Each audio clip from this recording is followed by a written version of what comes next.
ఈ రోజు జూలై 1 నుండి 15వ తేదీ వరకు మీనరాశి వారి జాతక చక్రం ఎలా ఉండబోతుంది? ఈ 15 రోజులు వారికి ఎలాంటి కీడు పొంచి ఉంది? ఏ విషయాల్లో అప్రమత్తంగా ఉండాలి? ఆపదలను ఎలా దాటాలి? ఏ దేవుడిని పూజించాలో ఇప్పుడు వివరంగా తెలుసుకుందాం.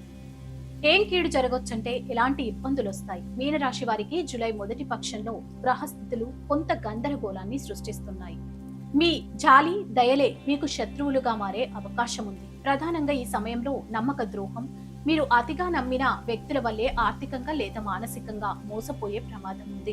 మీ మంచితనాన్ని ఇతరులు స్వార్థానికి వాడుకుంటారు. ఆరోగ్య సమస్యలు, పాదాలకు సంబంధించిన నొప్పులు, కంటి సమస్యలు లేదా నిద్రలేమి మిమ్మల్ని వేధించే అవకాశం ఉంది. నిర్ణయాల్లో గందరగోళం, ముఖ్యమైన విషయాల్లో సరైన నిర్ణయం తీసుకోలేక సతమతమవుతారు. దీనివల్ల వృత్తి, వ్యాపారాల్లో కొన్ని మంచి అవకాశాలను చేజార్చుకుంటారు.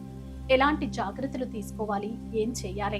ఇలాంటి ఇబ్బందులు వచ్చినప్పుడు కంగారు పడకుండా ఈ క్రింది జాగ్రత్తలు తీసుకోవాలి. గుడ్డిగా నమ్మొద్దు. ఈ 15 రోజుల్లో ఎవరిని, ముఖ్యంగా ఆర్థిక విషయాల్లో బంధుమిత్రులను సైతం గుడ్డిగా నమ్మకండి. డాక్యుమెంట్లపై సంతకాలు చేసే ముందు 1-2 సార్లు చదివి నిర్ధారించుకోండి. ఆలస్యమైనా పర్లేదు. నిర్ణయాలు తీసుకునేటప్పుడు తొందరపాటు వద్దు.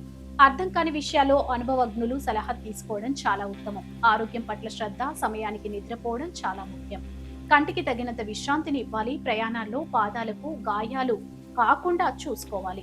ఏ దేవుడి దగ్గర మొక్కాలి? పరిహారాలు. మీనరాశికి అధిపతి గురుడు బృహస్పతి కాబట్టి ఈ మానసిక గందరగోళం, నమ్మక ద్రోహాల నుంచి బయటపడి సరైన దారిలో నడవాలంటే ముఖ్యంగా ఆరాధించాల్సిన దైవం శ్రీ మహావిష్ణువు మరియు శ్రీ దత్తాత్రేయుడు.